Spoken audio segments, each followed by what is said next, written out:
This is my car, Wilbur. Wilbur is a 1983 Mercury Colony Park. And I think I'm going to try today to show you why I think Wilbur is the worst built car ever made. Despite Ford Motor Company's slogan being built for tough for nearly 100 years, I'm going to show you where I think I've seen better build quality from cleaning product spray bottles. Wilbur's design and body is pretty much the same as a child making a car out of paper mache and macaroni.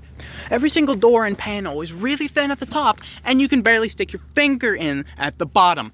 Thankfully, Ford made this glass so that moisture could get into it and slowly prevent you from seeing the road. Despite welding being a process for 300 years, we still have this. This is a weld mark from the factory. This was covered in paint because I thought it was a paint mark. Okay, maybe a little too thick of paint, it dripped. No, this is a weld mark where they welded the roof to the car. That is factory. Wow, wonderful. The back doors are somehow worse. Look at this.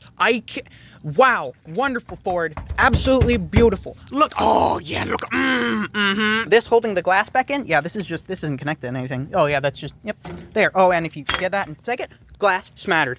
Just above the taillights, we have this beautiful factory weld mark with no wood paneled sticker over it. Just this beautiful seam here. First of all, you may notice this. Well, I was opening it one day, as doors are meant to be done, and the handle just decided to not live anymore. And finding this, no, this is impossible.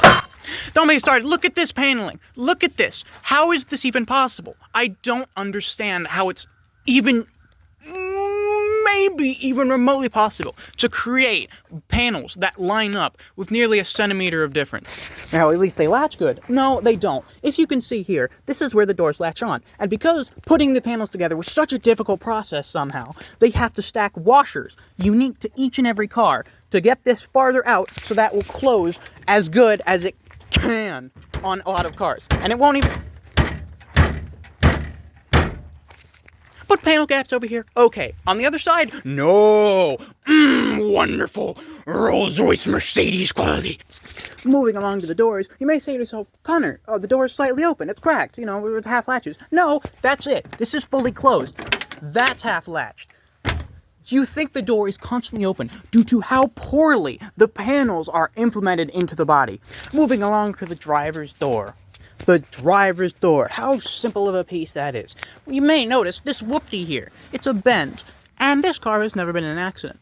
This is because no matter where you jack the car up, what latch, what frame rail, what anything, wherever you jack it up, when the car is jacked up, the frame flexes in a way that pinches the door so that it cannot be opened.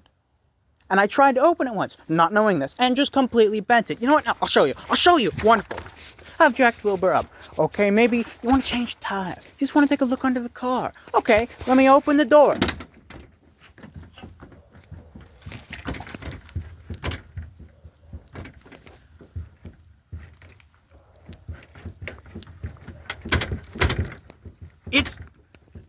How? Moving on to the front of the car. The beauty, what you see driving down the road, what you want people to see. Well, Ford, in their infinite wisdom, used some sort of paint so thin that just through the years of washing it, the primer has begun to expose itself. They also made every piece where the panels connect somehow more able to trap leaves. I don't know how to describe it. It's fine if you live in the desert, but I don't know if you live in somewhere with, heavens forbid, trees. They get in here, they rot. This is gawk. I've gawked all the seams so that no pine needles or anything can get in here. It's infuriating. What do I do? Put it on the roof? How am I going to put Wilbur on the roof? How's he going to get up there? Also, in Ford's wisdom, they decided to make the rubber for the windows something that can crack. So things get in there, stones get in there. And then when you roll down the window, you get scratches on your window. Just from parking under things. Like they thought that the whole world is Death Valley, which had an elevation of like -4 billion. I don't understand. Moving on to the interior. Arguably more important than the outside of the car. I mean, looking at it from about 400 yards, it looks okay. However, you get in, it's a different story. First of all, despite this car being 18.5 feet long, it's very cramped up here. I have the seat all the way back, and I'm not a tall man. I'm 5'7", and my feet are scrunched up against the pedals. The seat is all the way back. Also, Ford, in their infinite wisdom, decided to make things plastic at this time, because plastic is just revolutionary material. So everything doesn't fit, no panels line up, it's creaky, it's cracky, it doesn't feel good. I would have... Also, if you wanted to, I don't know, what's the word, get out of the car, you unlock the car with the latch. Well, Ford decided to make the latch, which you unlock the door, plastic. They didn't just make it plastic, a metal rod covered in plastic. They made the whole thing plastic. So the first time I ever got in this car buying it, I locked the door, see if it would lock, and I tried to unlock it. And the plastic rod, which used to replace this metal piece with JB Weld, snapped off. So I was trapped. I couldn't get... That one had already broken itself off. So it just broke off way down in there. So I'm just stuck. Oh, God, I'm going to die in here. Thankfully, I was able to crawl over the back seat, which they had designed before common sense disappeared and made normal latches. Oh, yeah. No ashtray closes because they make plastic pieces that are the importance of the latch. So over, I don't know, years, they crack and break, and you can't close the ashtray.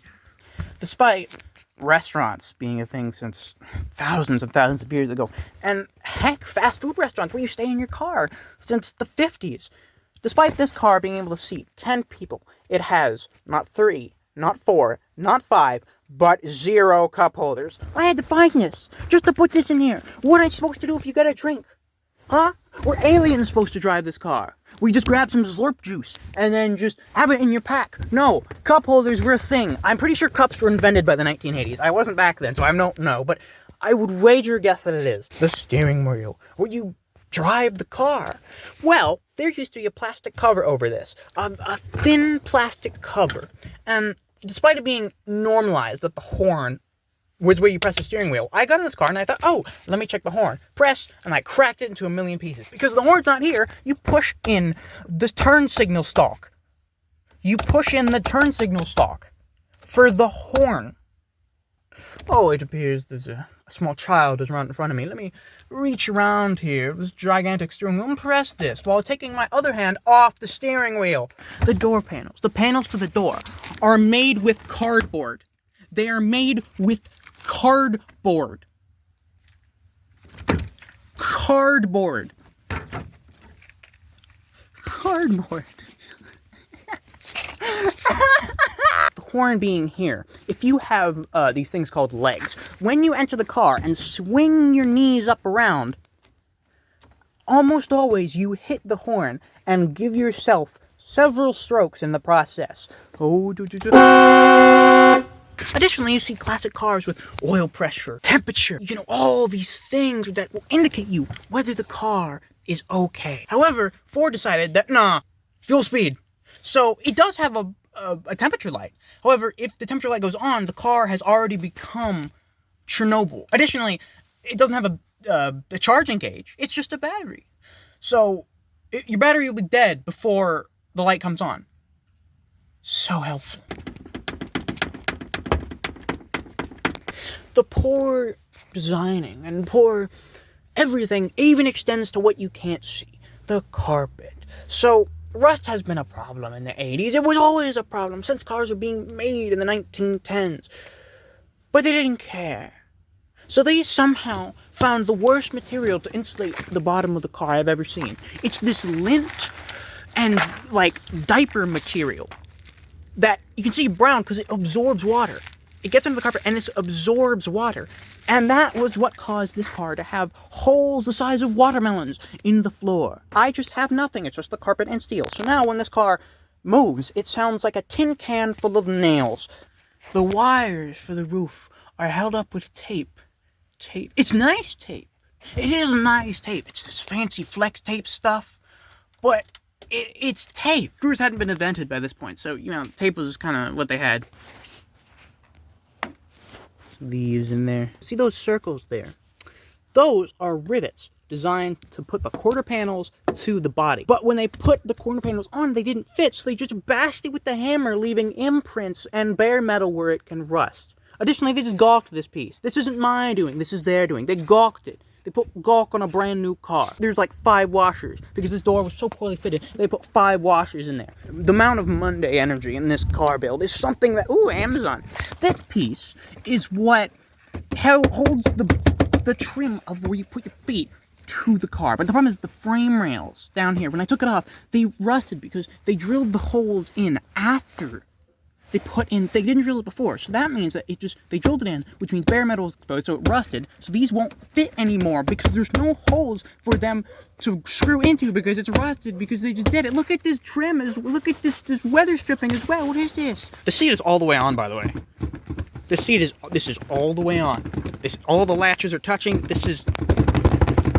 Additionally, if you want to buckle, this is the center occupant. This is for the middle guy.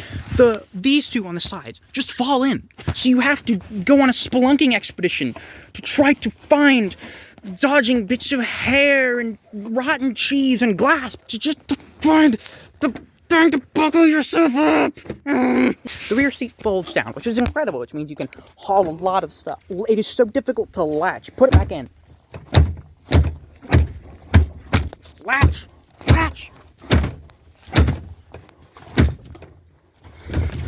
Ugh.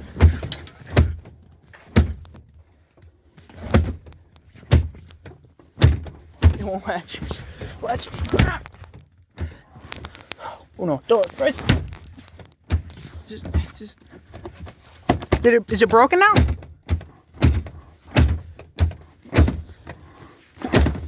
Oh, I did it. It's latched now. Oh god.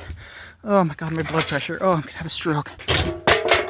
This is where you store stuff. I got some chemicals, I got a tire inflator. It doesn't close correctly. Look. It won't latch unless you punch it.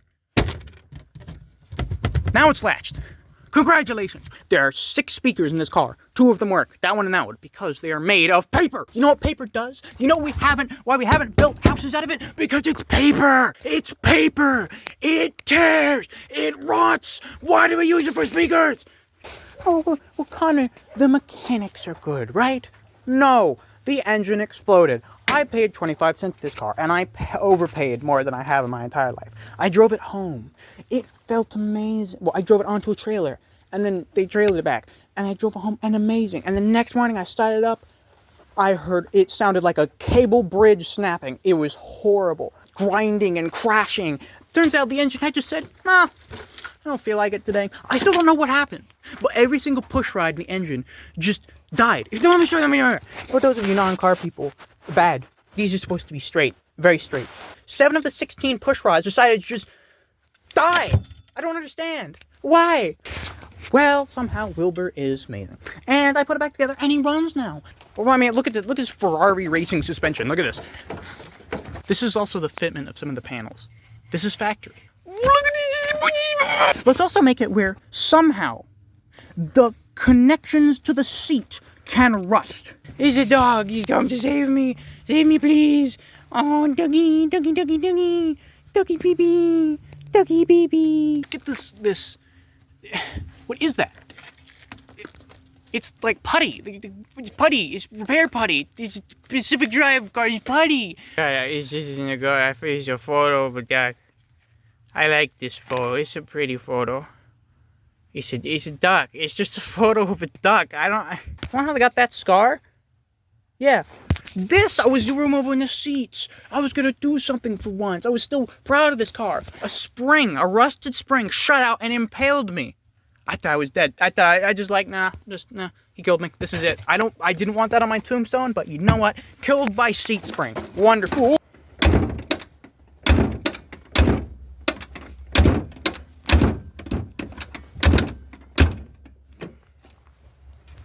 Gotta huff the flexi. Ooh. Ooh, here we go.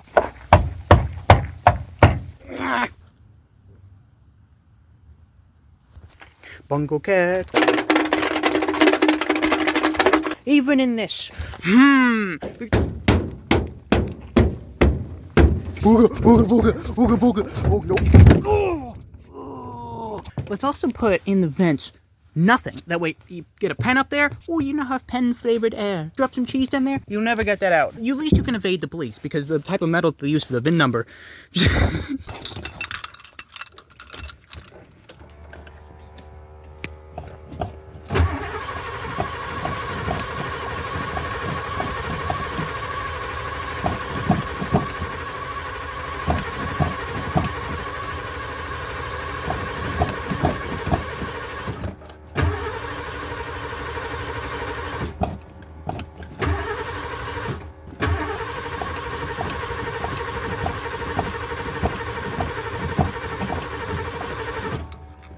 Wilbur! I did it! I did it!